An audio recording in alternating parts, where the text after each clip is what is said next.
Hey guys, this is Hajimoto from Hajimoto Productions. I'm making a quick video to show how to install our 30 caliber no-ring kit. We've gotten a lot of requests from folks that just can't seem to figure out how to get this on, and I'm going to go through a live demonstration on a brand new Gauntlet 30 that you have here in front of you. There's going to be some tools that you're going to want to have. You're going to want to have a basic hook tool of some sort, either a dog leg style like this, a right angled hook tool, or just a conventional hook tool. Okay, you're going to want a piece of cardboard, preferably micro corrugated. See how small the corrugation is in there? You're going to want yourself a tapered punch or a drive pin, tapered, so that we can get our O-ring on here and get it pre-stretched so that we can get over that huge, very steep transition from the pellet pusher pin to that expansion there where the O-ring's got to get past the other side. And so the way what we're going to do that is we're going to slip it onto the punch with the tape, the ground end pointing out, and we're just simply going to pull it down using it to stretch and get this thing ready to be put on. So the first thing we're going to do is just put a little bit of silicone grease on the pin, on the actual tool. Just going to get that on there just so that we have a slick surface to work with. Have the O-ring, slip it on so that the ground surface is the last to go on, and we're just going to take our fingers and push it down like that. So we've got it going on, so we're stretching it and getting it ready. Okay? Next thing we want to do is we want to set this off to the side because we got to get these rings, the O-rings that are currently on there, we need to get those off. There's nothing wrong with these rings that are on here, but we've got to get these off in order to get the new set on. So what we're going to do is just take our awl, we're going to work the O-ring over to remove it. You can cut these off if you'd like. I'm just trying to take these off and so I don't damage them, so bear with me. I've got two camera angles here. Hopefully you can see what I'm doing. So what we're going to do is pull that back, get these two O-rings off. We've got them off now. We've got this guy plain, ready to go. Okay, now what we're going to do is we're just going to take a heat gun, just a regular paint heat gun. You've seen these, they flameless heat. And we're going to heat that O-ring up to get it ready. What I want to do before we do that is I just want to take a Q-tip with a little bit of our silicone grease, and I just want to get this groove with some silicone on it and the tip.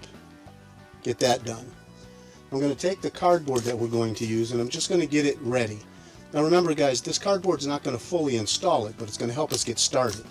And all I did was push it partially through just so I have that line-up hole. Right there. That's it. We're going to stop. We're going to set that here when we're ready. Now we're going to warm this guy up.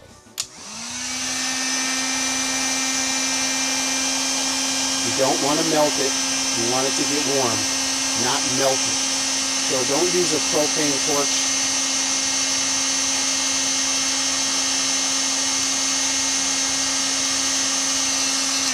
That should be good. It's nice and warm. And then what I'm going to do is just pull it down a little bit more. Okay, now it's all the way to the end and I've got it warm and it's getting ready to be installed here. So now here's where we're going to be using our hook tool in conjunction with pushing the cardboard in at the same time of putting the no-ring on. Now that the no-ring is warm and has been stretched, as quickly as I can, I'm just going to take it, get it over the beginning of the cardboard, the beginning of the pin, like that. Take my cardboard. Okay, now the cardboard just kind of pushes it. You can see where it's starting to push it on. We're not shoving it in at this point, guys. All we're doing is going to let the pin stay into the cardboard, and we're going to literally take the hook tool and we're going to work it the rest of the way around. You'll see what I mean here from these two camera angles. You can see that the bottom is already starting to go on. The top needs to pop over. So I'll take the cardboard out and you should be able to see what I mean. See how the bottom started? Now all I'm doing is taking my fingers and working the rest of this over like this. Now if you notice, guys, I'm not cutting and destroying anything. I just did that with my bare hands and a piece of cardboard. Here's the critical part that most folks are not doing. What I do now is I take my hook tool and I work the bevel end into the groove. We want this fully seated, guys.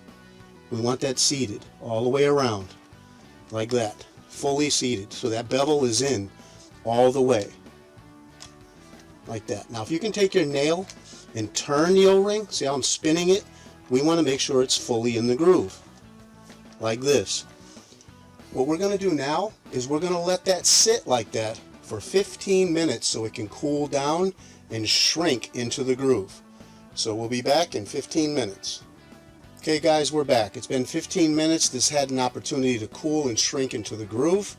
What we're going to do now is taking our Q-tip with a little of that silicone grease on it. We're going to get that outside of that O-ring nice and wet, the barrel bore, a little bit on it, and then we're going to slowly introduce it into the bore, slowly, back and forth, working it in.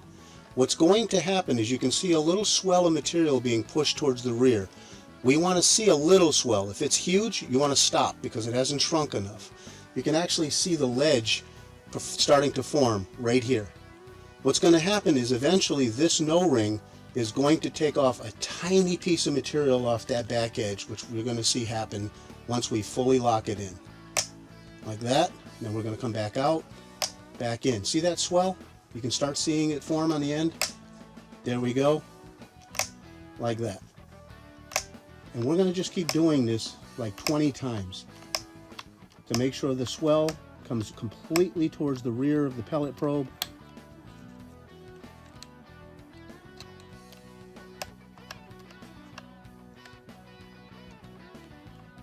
Okay. At this point, this is a done installation. That eventually you might have this little piece that I'm talking about, this little swell, may come off. It may cut and come off completely. If it does, just remove it and throw it away. But guys, that's how easy the installation is. It's not complicated. You just saw it here. Let us know if you have any questions.